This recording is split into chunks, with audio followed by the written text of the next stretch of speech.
ప్రభు అయిన యేసు క్రీస్తు నామములో మీకు అందరికీ వందనాలు తెలియజేస్తున్నాను. ఫిలిప్పీలకు రాసిన పత్రిక 3వ అధ్యాయము 5వ వచనాన్ని చదువుకుందాం. 8వ దినమున సున్నతి పొంది తిని ఇశ్రాయేలు వంశపు వాడనై బెన్యమీను గోత్రములో పుట్టి ఎబ్రీయుల సంతానమైన ఎబ్రీయుడనై ధర్మశాస్త్ర విషయము పరిచయుడను. ఈ వచనాన్ని ఆధారం చేసుకుని మనము 3 పాఠాలు నేర్చుకుందాం. మొదటగా, మతపరమైన వారసత్వం రక్షణకు హామీ కాదు, ఇవ్వదు.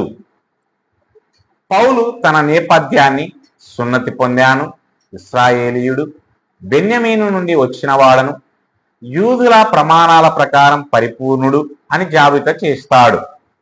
అయినప్పటికీ అతను తర్వాత దానిని క్రీస్తుకు నష్టంగా పిలుస్తాడు.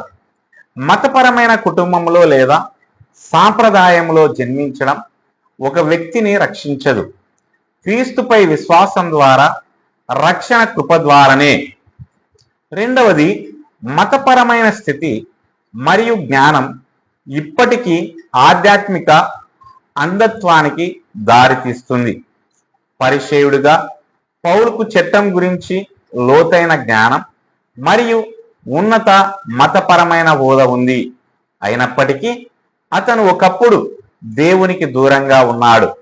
రూపాంతరం చెందిన హృదయం లేని బాహ్య మతతత్వం ప్రజలను సత్యం నుండి దూరం చేయగలదని ఇది చూపిస్తుంది.